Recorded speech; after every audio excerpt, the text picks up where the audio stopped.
अस्सलाम वालेकुम, welcome to my YouTube channel Itsology. आज हम पीएमसी का topic 4 cell structure and function है उसके क्विज करेंगे और उसको कवर करने की कोशिश करेंगे। पहला क्वेश्चन है, which of the following feature is not shared by prokaryotic and eukaryotic cell. उसमें ये पूछा गया कि इसमें से कौन से ऐसे फीचर हैं जो कि प्रोकैरियोटिक और यूकैरियोटिक सेल से रिलेटेड नहीं है या उससे शेयर नहीं होते। A ribosome, B nuclear membrane, C cytoplasm, D cell membrane.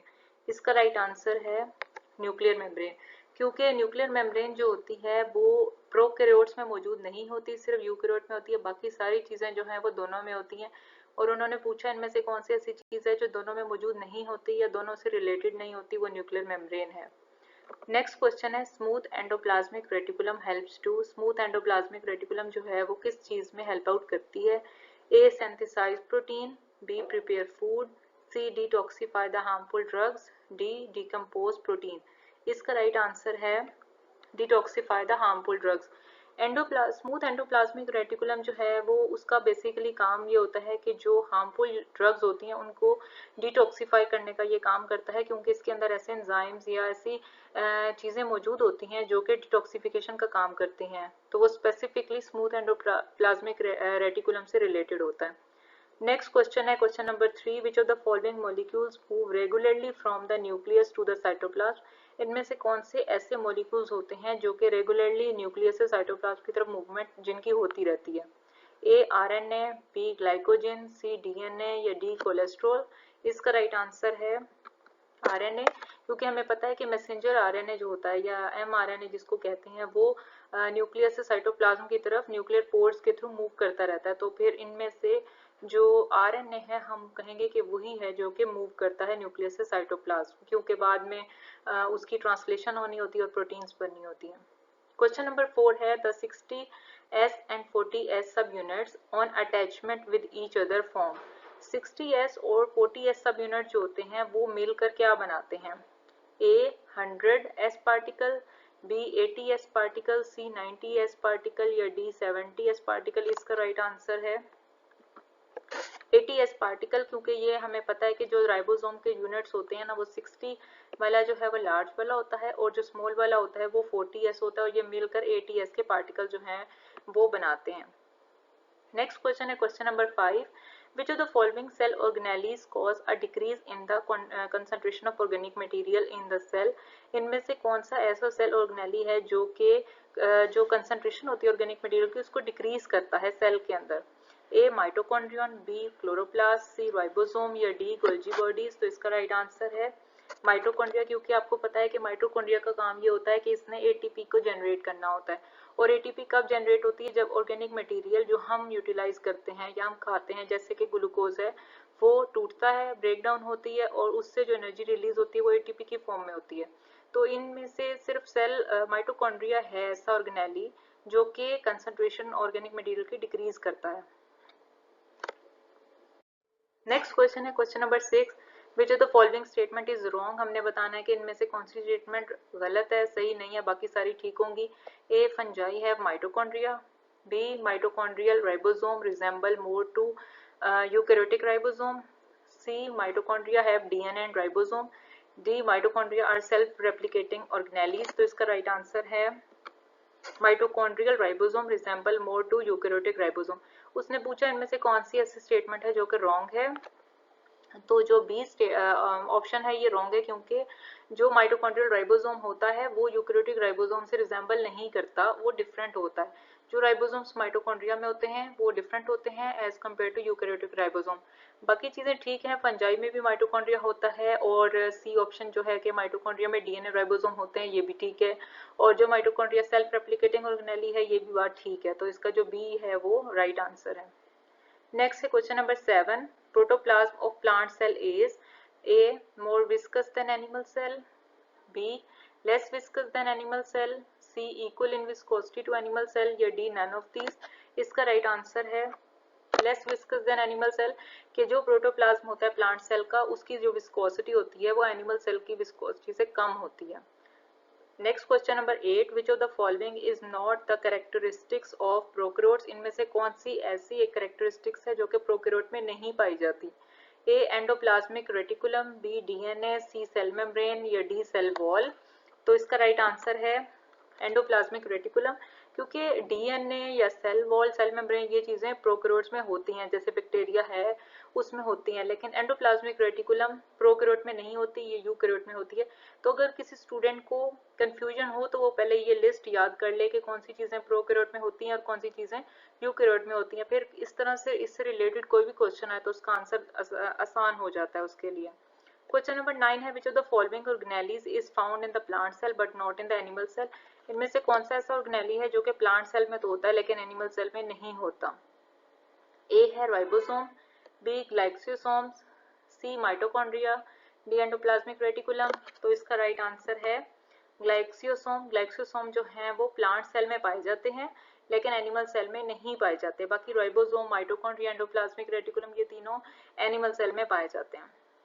Question number 10 है, oxidative metabolism is carried out dash of mitochondria. Oxidative metabolism जो है वो माइटोकॉन्ड्रिया में पाई जाती है, लेकिन क्या पूछा गया है कि वो कहाँ पाई जाती है या कैसे पाई जाती है, ये हम ऑप्शंस देखेंगे। A in the intermembrane space, B in the inside of the outer membrane, C on the surface of the inner membrane या डी इन द मैट्रिक्स। तो इसका राइट आंसर है on the surface of inner membrane. वो पूछ रहा है कि जो ऑक्सीडेटिव मेटाबॉलिज्म होती है, जिसमें जैसा कि हमें पता है कि एटीपी की प्रोडक्शन के लिए ऑक्सीडेटिव मेटाबॉलिज्म होती है, तो वो कहाँ पाई जाती है? वो इनर मेम्ब्रेन के सरफेस पे पाई जाती है। नेक्स्ट क्वेश्चन है question number 11, the rough endoplasmic reticulum is so name because it has an abundance of dash on it.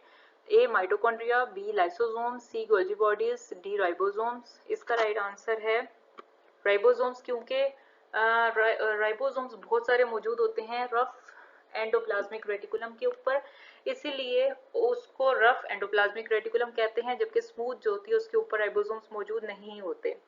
तो इस वजह से इसका नाम रफ एंडोप्लाज्मिक होता है, तो उसके ऊपर राइबोसोम्स होते हैं, इस वजह से उसको रफ एंडोप्लाज्मिक रेटिकुलम कहते हैं।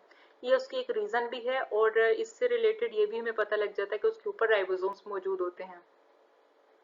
नेक्स्ट क्वेश्चन है 12th, the smooth endoplasmic reticulum is specially abundant in cell that synthesize extensive amount of A toxins, B protein, C enzymes, D lipids. इसका राइट आंसर है लिपिड्स। जो smooth endoplasmic reticulum होती है, specially उसका काम क्या होता है कि वो उसमें लिपिड्स मौजूद होते हैं और जैसे कि हमने पीछे पढ़ा है कि डिटॉक्सिफाई करते हैं और अबंडेंट होते हैं, जो कि एक्सटेंसिव अमाउंट जो होती है लिपिड की उसको प्रोड्यूस करते हैं।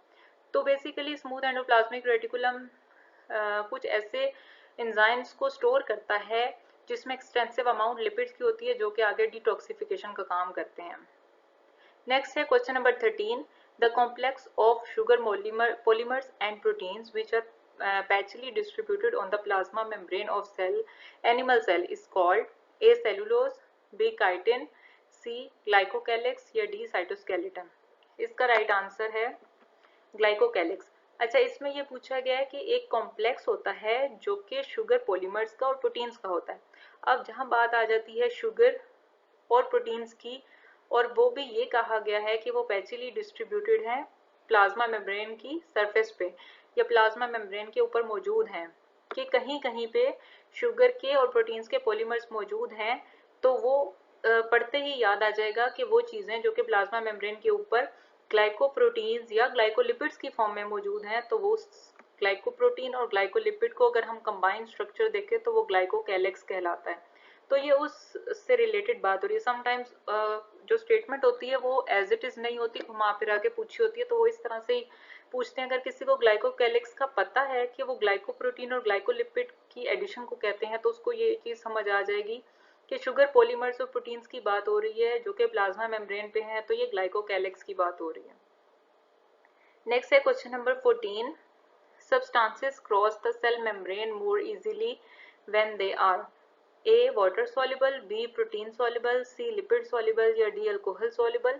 इसका राइट आंसर है लिपिड soluble, कि वो सब्सटेंसेस जो कि सेल मेम्ब्रेन को मोर इजीली क्रॉस कर लेते हैं।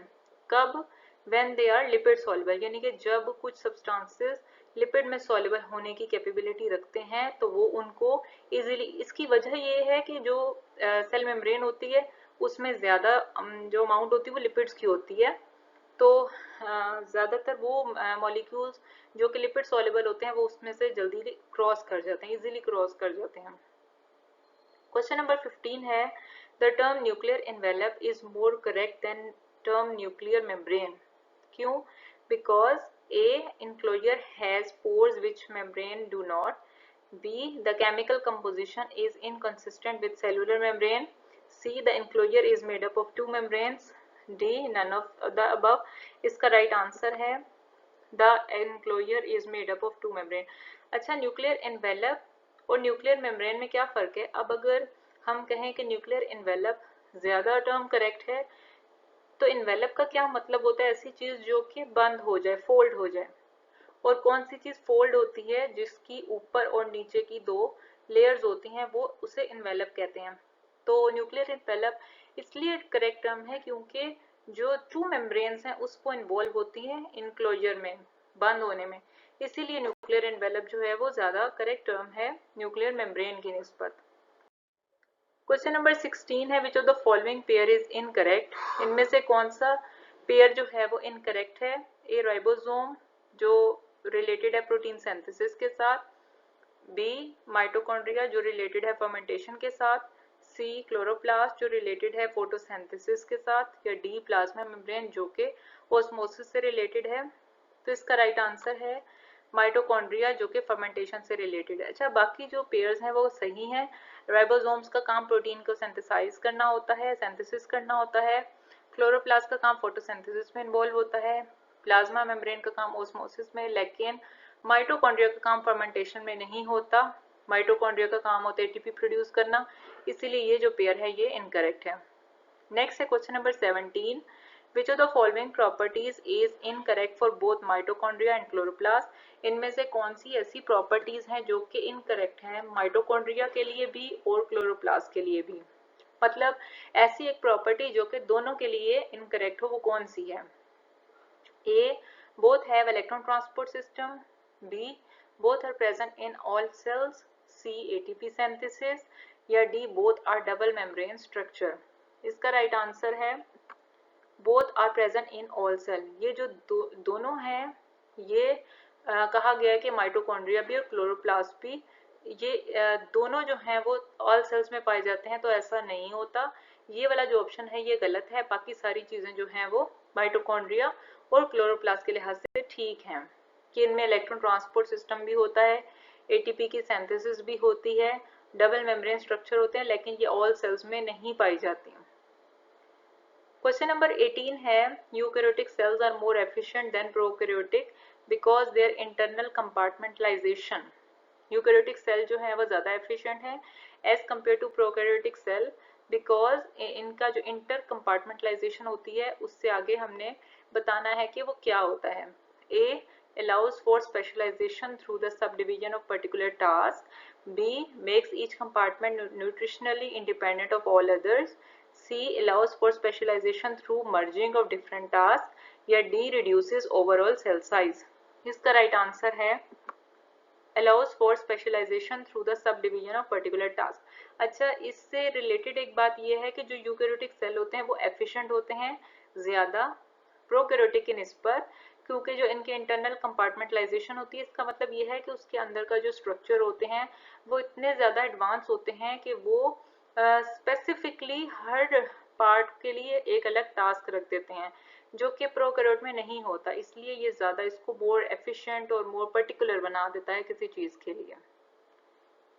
क्वेश्चन नंबर 19 है, passage through pores in the nuclear envelope is restricted primarily to. जो पैसेज होता है पोर्स के थ्रू न्यूक्लियर एनवेलप में वो किसके लिए रिस्ट्रिक्टेड होता है, या हम कह सकते हैं कि स्पेसिफिक किसके लिए होता है? A, proteins, RNA and protein RNA complex. B, lipids and glycolipids. C, RNA and protein carbohydrate complex. या डी, डीएनए एंड आरएनए। इसका राइट आंसर है protein RNA and protein RNA complex. आपको पता है कि जो न्यूक्लियस होता है उसमें से आरएनए जो है वो निकलता है और पोर्स के थ्रू, और साइटोप्लाज्म में जाता है क्योंकि वो mRNA होता है और उसने आगे से प्रोटीन्स बनानी होती हैं। तो इन ऑप्शंस में से जो प्रोटीन आरएनए कॉम्प्लेक्स है वो जो है वो रिस्ट्रिक्टेड होता है, बाकी चीजें नहीं गुजरती उसमें से, तो इसका राइट आंसर ए है। क्वेश्चन नंबर 20 है cluster of rRNA where ribosomes are assembled are called. जो क्लस्टर होते हैं rRNA के, राइबोसोमल आरएनए के, जहाँ पे राइबोसोम असेंबल होते हैं उसे क्या कहते हैं? ए न्यूक्लियाई, बी सेंट्रियोल्स, सी न्यूक्लियस या डी सिस्टर्नी। तो इसका जो राइट आंसर है वो न्यूक्लियाई है। अच्छा, यहाँ पे ये नहीं पूछा गया कि राइबोसोमल आरएनए जो है वो कहाँ पे असेंबल होते हैं, तो हम कहेंगे जहाँ प्रोटीन बनती है, नहीं। वो ये पूछ रहा है कि जो क्लस्टर्स होते हैं राइबोसोमल आरएनए के वो कहाँ पे मैन्युफैक्चर होते हैं, कहाँ पे उनकी मैन्युफैक्चरिंग होती है। तो वो न्यूक्लियस के अंदर जो न्यूक्लियाई है उसके अंदर जो है उसकी मैन्युफैक्चरिंग होती है, इसलिए इसका राइट आंसर ए है। नेक्स्ट है question number 21, taking in of solid materials by the cell membrane by infolding in the form of vacuole is called. जो सॉलिड मटेरियल्स को टेक इन किया जाता है, अंदर लेके जाया जाता है सेल मेम्ब्रेन के थ्रू, और वो किस तरह लेके जाते हैं? इनफोल्डिंग के through, in the form of vacuole, उसे क्या कहते हैं? ए एंडोसाइटोसिस, बी पिनोसाइटोसिस, सी फेगोसाइटोसिस या डी एक्सोसाइटोसिस। इसका राइट आंसर है फेगोसाइटोसिस, क्योंकि जब अंदर लेके जाने की बात होती है तो उसे एंडोसाइटोसिस कहते हैं, और जब बाहर लेके जाने की बात होती है तो उसे एक्सोसाइटोसिस कहते हैं। लेकिन जहाँ पे लिक्विड की बात होती है, लिक्विड की मटेरियल की, तो उसे पिनोसाइटोसिस कहते हैं। लेकिन जहाँ बात होती है सॉलिड मटेरियल की तो वो फेगोसाइटोसिस कहलाता है। तो ये टर्म सबको पता होनी चाहिए कि किस टर्म में किसको क्या बोला जाता है। नेक्स्ट है question number 22, eukaryotic ribosomes are composed of an almost equal amount of dash and protein, A DNA, B carbohydrate, C RNA, D lipid. Eukaryotic ribosomes जो होते हैं वो कंपोज्ड करते हैं दो चीजों पे, और वो कौन सी चीजें हैं? पहली कौन सी है? इसका राइट आंसर है आरएनए। जो यूकैरियोटिक राइबोसोम होते हैं उनमें इक्वल अमाउंट होती है आरएनए की और प्रोटीन की। नेक्स्ट है question number 23, the attachment of ribosomal सब unit is controlled by dash ion. जो अटैचमेंट होती है राइबोसोमल सब यूनिट की, उसको कौन सा आयन कंट्रोल करता है? ए मैग्नीशियम, बी कैल्शियम, सी ये Ca2 पॉजिटिव है कैल्शियम, उसके बाद है पोटाशियम एंड उसके बाद है डी सोडियम। इसका राइट आंसर है मैग्नीशियम। मैग्नीशियम आयन जब तक मौजूद होगा राइबोसोमल सब यूनिट जो है वो अटैच होते रहेंगे, उनकी अटैचमेंट होती रहेगी, तो वो मैग्नीशियम जो है वो बहुत ज़रूरी होता है इसकी अटैचमेंट के लिए। नेक्स्ट है question number 24, ribosome are the particles of. Ribosomes किसके पार्टिकल्स होते हैं? A riboglycoprotein, B riboglycolipid, C riboglycolic acid या डी राइबोन्यूक्लियोप्रोटीन। इसका राइट आंसर है राइबोन्यूक्लियोप्रोटीन। राइबोन्यूक्लियोप्रोटीन जो होती हैं ये राइबोसोम्स होते हैं, उनके पार्टिकल्स होते हैं। नेक्स्ट है question number 25, which of the following organelles is concern with cell secretion. इनमें से कौन से ऑर्गेनेली जो है वो सेल सिक्रीशन से कंसर्न होता है या उससे रिलेटेड काम करता है? A Golgi complex, B contractile vacuole, C ribosome, D mitochondria. इसका राइट आंसर है गोल्जी कॉम्प्लेक्स, क्योंकि सेल सिक्रीशन से रिलेटेड काम जो होता है वो गोल्जी कॉम्प्लेक्स का होता है। जितनी भी सिक्रीशंस होती हैं, जितनी भी चीज़ें होती हैं जो कि सिक्रीशन से रिलेटेड होती हैं, वो गोल्जी कॉम्प्लेक्स ही मैन्युफैक्चर पैकिंग करता है और उसको आगे वैक्यूल्स में डाल देता है, और उसी वैक्यूल्स के साथ जब फेगोसाइटोसिस होती है या बाकी वैक्यूल्स जो हैं वो मिलते हैं तो वहाँ पे डाइजेशन वगैरह होती है। तो सेल सिक्रीशन वाला जो है वो रिलेटेड होता है गोल्जी कॉम्प्लेक्स के साथ। नेक्स्ट है 26, question number 26, according to the fluid mosaic model of cell membrane, इनमें से कौन सी ऐसा ऑप्शन है जो कि फ्लूइड मोज़ेक मॉडल जो है वो सेल मेम्ब्रेन का उसके साथ अकॉर्डिंग है या उससे रिलेटेड है? A the most common type of molecules in the membrane are proteins, B basic membrane structure result from how the protein interact with water, C the membrane is a highly mobile mixture of phospholipid and protein, D the unique properties of cell types are determined by their phospholipids। इसका right answer है see the membrane is a highly mobile mixture of phospholipid and protein. यानी कि fluid mosaic model क्या बताता है कि जो membrane है या जिसमें से चीज़ों ने पास होना है वो हाईली मोबाइल मिक्सचर है, किस चीज़ का? फॉस्फोलिपिड का और प्रोटीन का। तो ये फ्लूइड मोज़ेक मॉडल ये चीज़ जो है वो बताता है कि ये एक हाईली मोबाइल मिक्सचर है फॉस्फोलिपिड और प्रोटीन्स का, जिसमें से चीज़ें जो हैं वो मूव करती हैं फ्रीली। क्वेश्चन नंबर 27 है द एरिथ्रोसाइट्स यानी red blood cells have dash pores पर न्यूक्लियस। एक न्यूक्लियस के अंदर कितने पोर्स होते हैं एरिथ्रोसाइट्स के अंदर?